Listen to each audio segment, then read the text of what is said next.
Tirupati చంద్రగిరిలో panchayat EO పోస్టుకు లంచం వ్యవహారంలో వివాదం కొనసాగుతుంది.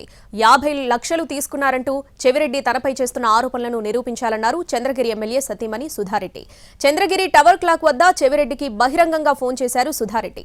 వచ్చే ఎన్నికల నాటికి చంద్రగిరి 2 స్థానాలవుతాయన్నారు సుధారాణి. చెవిరెడ్డిపై ఖచ్చితంగా తానే పోటీ చేస్తానన్నారు. అవినీతికి పాల్పడిన చెవిరెడ్డి జైలుకు పోవడం ఖాయమన్నారు. చెవిరెడ్డి ఆయన సతీమణి ఆస్తుల వివరాలను కరపత్రాలు చేసి ఇంటింటికి పంచుతానన్నారు సుధారెడ్డి.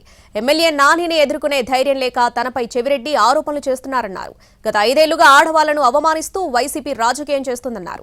50 లక్షలు లంచం తీసుకున్నానని ఆరోపణలు చేయడం కాదు, ఆధారాలుంటే బయట పెట్టాలంటూ సవాల్ విసిరారు. చెవిరెడ్డి ఎమ్మెల్యే నానిని చంపేందుకు ప్లాన్ చేశారని ఆరోపించారు సుధారెడ్డి. హత్యా రాజకీయాలు చేసిన చెవిరెడ్డిని వదిలే ప్రసక్తే లేదన్నారు సుధారెడ్డి.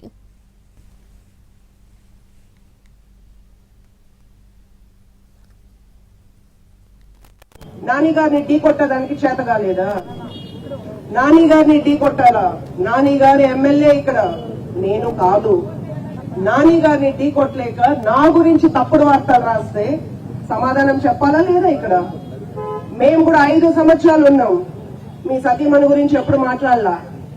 ఆస్తుల చిట్టా చాలా ఉంది, మీ సతీమణిది చాలా ఉంది.